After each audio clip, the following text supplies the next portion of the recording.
मौजूद डरावनी भूत की कहानी। ये बात लगभग 15 साल पुरानी है। हम विठलपुर गांव में रहने के लिए आए थे। पिताजी की नौकरी के लिए हमें हमेशा नई नई जगह पर जाकर रहने का मौका मिला। मेरे पिताजी शिक्षा विभाग में कार्यरत थे। नया गांव, नए लोगों को मिलने का अवसर मिलता। ये गांव भी बहुत बड़ा नहीं था। बीच में गांव और आसपास सारे खेत थे। गांव हाईवे से कुछ 4 मील भर की दूरी पर था। सभी यहाँ किसानी करते थे। यहाँ एक स्कूल था जिसमें मैंने दाखिला लिया। ये स्कूल गांव से बाहर था, खेतों के बीच में ही था। हम जब से इस गांव में रहने आए थे तब से भूतों के बारे में हमेशा बातें सुनने को मिलती थी, पर कभी देखा नहीं था, इसलिए हम भी उसको मजाक में सुन लेते थे। अब ठंड चालू हो गई थी। छोटा गांव होने से लोग जल्दी खा के सो जाते थे। कुछ लोग रात को आग जलाकर रखते ताकि घर को गर्म रख सके। वैसे उस वक्त स्मार्टफोन नहीं थे और ना ही इंटरनेट था। लोगों के पास टीवी के अलावा कोई दूसरा साधन नहीं था मनोरंजन का। वो अमावस की रात थी। हम भी जल्दी खा के सोने जा रहे थे, तभी बाहर शोर सुनाई दिया। लोग खेतों की तरफ भागने लगे। हम भी पीछे गए। तभी हमारा घर मालिक आया और बोला, बाबू, कोई गहरा संकट आने वाला है। पिताजी बोले, क्यों, क्या हुआ है वहाँ? घर मालिक बोला, बाबू, तुम पढ़े लिखे हो, नहीं समझ पाओगे, विश्वास नहीं होगा तुम्हें। तभी वहाँ किशन राम आया। आके बोला, पुजारी ने सपने में कुछ देखा और सारे गांव का चक्कर लगा रहा है। सारे गांव को मंत्रों से बांध दिया है उसने। मेरी तो नींद उड़ गई थी। क्या ऐसे भी कुछ होता है? मतलब मंत्रों से गांव को बांधना। लेकिन बाहर आकर देखा तो ना मानते हुए भी यकीन करना पड़ा। देखा कि दूर खेतों में से जलती आग जा रही थी। सब लोग डरे हुए थे, ना जाने कल क्या होने वाला था। हम सब घर वापस तो आ गए, पर मन में एक ही सवाल था कि ऐसा क्या हुआ कि पुजारी को ऐसा करना पड़ा। सुबह मंदिर गए तो मैं भी गया। मंदिर के दरवाजे पे देखा कि पुजारी के पास लोग बैठे हैं। पुजारी बार बार पूछे जाने पर एक ही बात कह रहा था, स्कूल स्कूल स्कूल।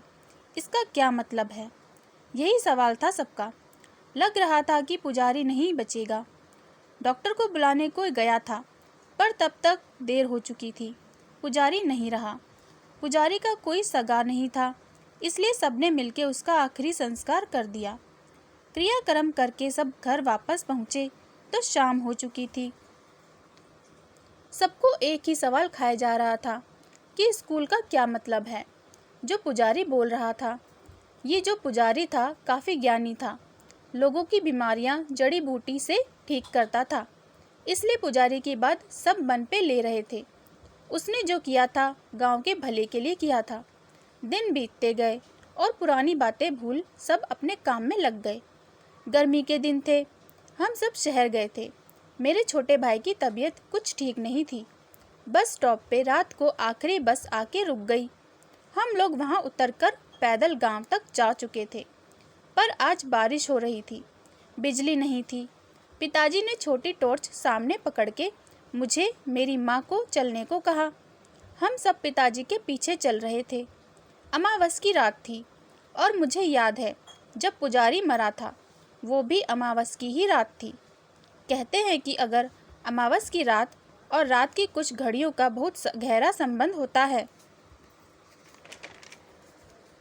इसी में भूत पिशाच बहुत ताकतवर होते हैं।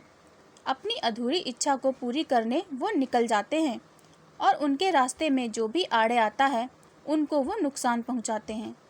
लेकिन ये सब बातें सुनी सुनाई हैं। मेरी दादी भी ऐसी ही हम सबको कहानियों में सुनाती थी। तो अंधेरे में रास्ता निकालते हम आगे बढ़ रहे थे। रास्ता कीचड़ से भरा था। शायद रास्ते का काम चालू था। स्कूल आते ही पिताजी चौंक गए। माँ ने पूछा, क्या हुआ? पिताजी धीरे से बोले, वो देख, आवाज़ मत कर। देखा कि एक सफ़ेद कपड़े में लिपटी हुई किसी की रूह थी। वो ज़मीन के ऊपर जैसे तैर रही थी। वो पैर नहीं दिख रहे थे। जैसे ही वो हमारे पास आया उसको देखते ही मेरे होश उड़ गए। उसका चेहरा इतना भयानक था कि सांसें अटक गई मेरी।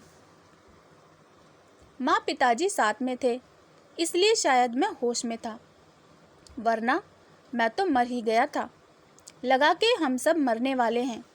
पिताजी माँ भगवान का नाम ले रहे थे। छोटा भाई रो रहा था।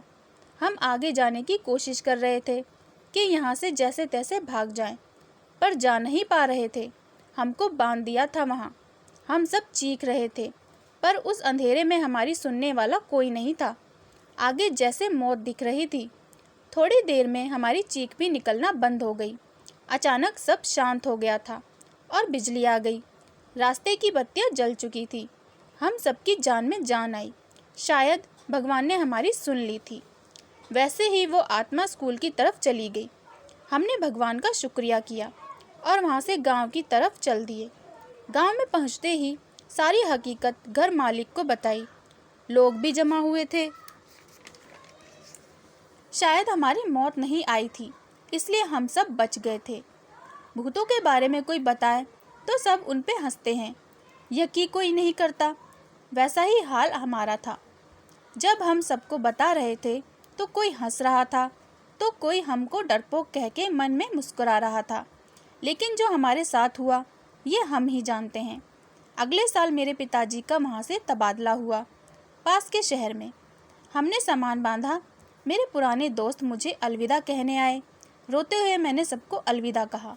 हम सब ने उस स्कूल को आखिरी बार गाड़ी से ही देखा और उस जगह को भी जहाँ हमारे साथ वो घटना हुई थी। हम सब ने अपनी आँखों से मौत को करीब से देखा था।